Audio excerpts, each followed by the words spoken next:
Every so often, I'll go on a dopamine detox. No sex, no porn, no coffee or McDonald's. No video games or Coca-Cola, no Twitter or Reddit. I cut off completely the fire hose of pleasure and information and bright flashing lights. The world goes gray and quiet, left alone with my thoughts, my neurons aching in agony. Every horrible memory or dreaded future comes bubbling to the surface, no longer drowned in a sea of moment-to-moment satisfaction or hidden behind the distraction of new data pumping into my skull every 3.5 seconds by the swipe of my thumb.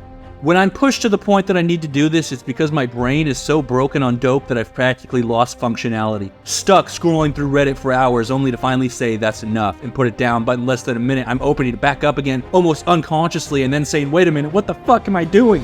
When I can't concentrate even on my favorite games, when I feel genuine pain during any second that goes by unpunctuated by some flashing number or the sound of a hit marker, when I realize that I'm afraid to be alone with my thoughts, this is when I know it's time for the detox.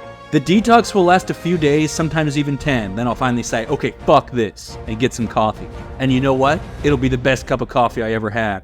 And I'll boot up this or that game, and games that pre-detox I could barely even follow along with, I was so bored, will now be the most immersive, heart-pounding, face-melting roller coaster experiences, and there's no game I noticed the difference on more than Battlefield.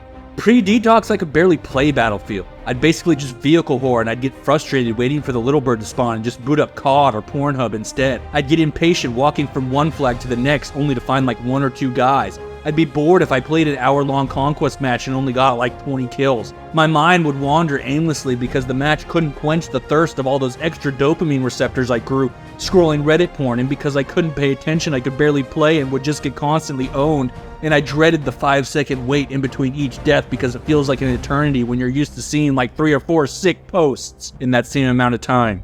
But post-detox, everything would change.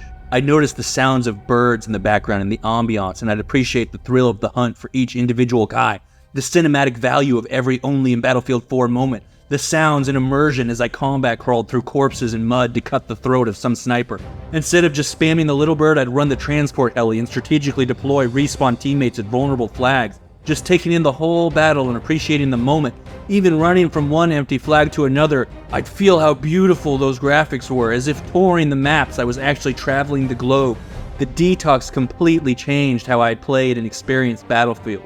That always blew my mind. Now I've been doing dopamine detoxes for a while, at least since I made that video hella days ago comparing COD to porn, and I've learned a lot. As most people know these days, dopamine is a neurotransmitter, a little chemical your brain cells ejaculate when you're eating, fucking, or accomplishing something. It feels really good, and from an evolutionary standpoint, it made all the activities that increase survivability feel pleasurable, thus incentivizing Homo sapiens to do said activities. We can imagine our hunter-gatherer ancestors, the dopamine hit they got when they speared a wild boar, the dopamine of bringing you back to the village and everyone loving you for acquiring food, the dopamine of feasting on your kill, the dopamine of fucking later that night to celebrate the kill with your girl who was so turned on by your hunter-gathering. The more you felt dopamine, the more you acquired it. It meant more eating and more fucking. It meant more surviving. So there was never any punishment and only benefit from chasing every last hit of dope. Indeed, that chase is the story of mankind's emergence. It is the fuel of all human motivation. And so it was inevitable that thousands of generations later, we would all be huge dope fiends. Now, usually this is the part where I tell you the problem is that a world of scarcity has been flipped upside down into a world of overabundance, and now we are stuck pursuing dopamine with the same intensity our ancestors did. But now there is so much of it to be had that our organic brains could never possibly keep up, that our minds are overgrown with dopamine receptors the same way our bodies have grown fat and soft, because we are eating with the intensity of starving cavemen who've stumbled upon an infinite supply of Krabby Patties. But over time, I've come to realize the causal chain runs deeper than mere overindulgence. That ironically, our problems might not be about having too much, but about not having enough of some of the things our ancestors could take for granted. What if the problem isn't that there's too much dopamine? What if the real problem is that nowadays, there's only dopamine?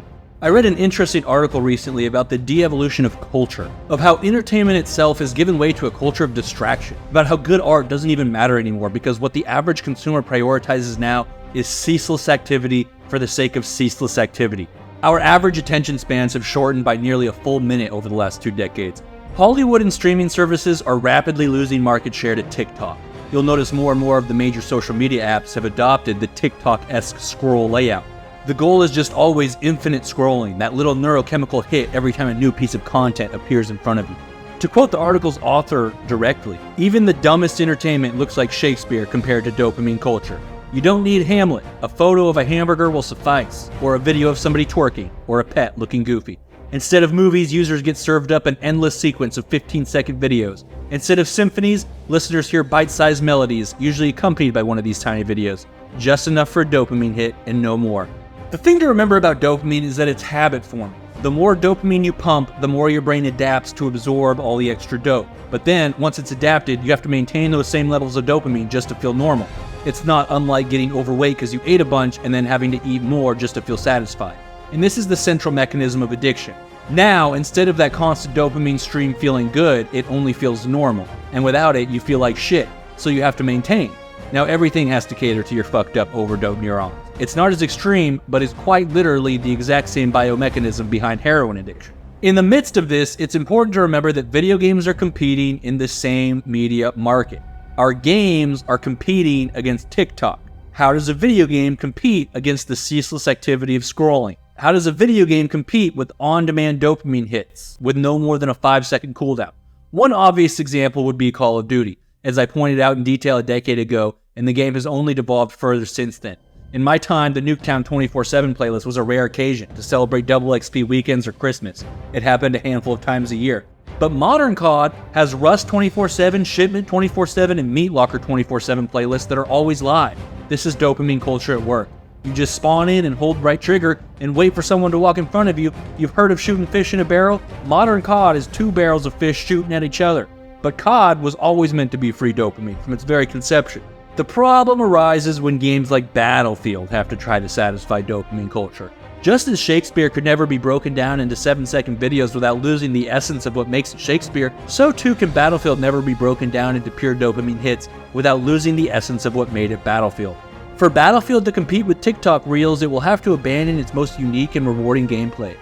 And longtime Battlefield veterans can already feel which way the wind is blowing. I suspect part of the motivation for 128-player matches was dopamine culture. You'll notice that after doubling the amount of players in a match, they seem to dramatically reduce the complexity of the maps themselves. 2042's maps are flat, polygonic, and simplistic, sparsely detailed and completely lacking the destructible environment which has made the series so iconic in the past. The result is that it's always pretty easy to just run in a straight line and find a bad guy. They traded out 16v16 Rush for 32v32 Breakthrough. This whole game mode is its own Nuketown 24/7 playlist. And then when we look at the major maps to be released in the last year, Redacted and Haven, these are obviously dopamine culture maps. Redacted is just a redux of Operation Locker, where 2 teams of 32 stand on opposite sides of a doorway and mindlessly chuck grenades at each other and blind fire into smoke screens. This remained an exclusive 24/7 playlist up until the release of Haven. Now, Haven isn't a straight line, but this is obviously a Dragon's Teeth expansion-esque map and an extremely close-quarters clusterfuck. There's a very limited amount of strategy involved beyond spawning in, running around like a chicken with its head cut off, hoping you out-hipfire whichever other headless chicken is around the next corner. The common theme across these modes and maps is that the activity is ceaseless. There's never more than a 5-second break in the combat. There's a constant conveyor belt of bodies served up in front of you so that you are constantly shooting, kill, numbers flashing, lights, an orgy of constant gunfire ringing in your ears. The goal is to make sure there's never a pause long enough for you to check your phone like we do every time a slow moment occurs in some new drama we're streaming. I suspect that the rise of microtransactions and battle passes is related to dopamine culture too. After all, who wants to wait around for this or that unlock when you can spend $10 and get all this crazy shit right now? And because it's completely imaginary items, just little virtual pictures they're drawing, they have an infinite supply of the product, and because they can arbitrarily manipulate how hard those unlocks are to get without spending money, it's like a Jedi mind trick. Wow, I get all this stuff that would take 3 months to get with just $5? Holy cow, what a steal. So you get this huge hit of dopamine when you buy the unlocks because it's such a good deal, but it's just all imaginary and arbitrary. They've just brain hacked everyone. It's just $10 for a big ass dopamine hit, and the dopamine is what they're really selling. And it's structured such that getting the dopamine hit that way will always be way more of a rush than slowly grinding for whatever unlock over a long period of time when you'll have probably moved on to some new game anyway. But this isn't just about how the game is made, it's about what doesn't get made. I read an interview with the iconic indie director Richard Linklater. He talked about how so many of the cult classics of the 90s just couldn't get made today. He lamented the takeover of cinema by tech executives and how everything was being transformed into content. He would go on to say, and I quote, "Sadly, it's mostly just the audience. Is there a new generation that really values cinema anymore? That's the dark thought. I fear that there's not enough of a critical mass in the culture to sustain what was. With a changing culture and changing technology, it's hard to see cinema slipping back into the prominence it once held. I think we could feel it coming on when they started calling films content. But that's what happens when you let tech people take over your industry. It's hard to imagine indie cinema in particular having the cultural relevance that it did. Some really intelligent, passionate, good citizens just don't have the same need for literature and movies anymore. It doesn't occupy the same space in the brain. I think that's just how we've given over our lives, largely, to this thing that depletes the need for curating and filling ourselves up with meaning from art and fictional worlds. That need has been filled up with, let's face it, advanced delivery systems for advertising." Linklater is just the latest in a long string of renowned directors and actors who are deeply critical of contemporary culture. Scorsese, Ridley Scott, Jodie Foster, and Daniel Day-Lewis, and so many other iconic artists in cinema have openly criticized modern audiences for their shallowness and stupidity. The industry itself is shedding talent as more genuine artists throw up their hands and walk away. There is a deep frustration that the only movies that can make money anymore are superhero films or some other mindless CGI slugfest. This coincides with the finding that commercially released song lyrics are rapidly becoming simpler and more repetitive. It's not about art, or depth, or growth, or the human experience. It's not even really about entertainment. It's just ceaseless activity. Flashing lights, bright colors, catchy beats, and crashing buildings that demand the bare minimum of any viewer's intellect. The most important goal is to make sure you don't check your fucking phone during the movie, or song, or video game. It's obvious to me that quality game development is suffering in the same way. Following the negative reception to 2042's release, the dev team rapidly overhauled many of the maps, introduced fan remakes from older Battlefields, and refocused their efforts on 64v64 play. These measures have had some success, but one wonders if it's too little too late, with so much of the community having already moved on. Imagine if instead the mentality they brought to reworking the game was the mentality they had brought to designing it originally. The real tragedy is the Battlefield 2042 that was never made. And how many other tremendous games out there aren't made because there just isn't a market for that stuff when consumer psychology is brainwashed on dopamine culture. Critically acclaimed, masterfully crafted movies like The Last Duel, The Shape of Water, Killers of the Flower Moon only ever make a fraction of the profit that even the shittiest, poorly reviewed superhero movies are guaranteed. The result is a scarcity of the former and a glut of the latter. Why wouldn't the exact same thing be happening with gaming?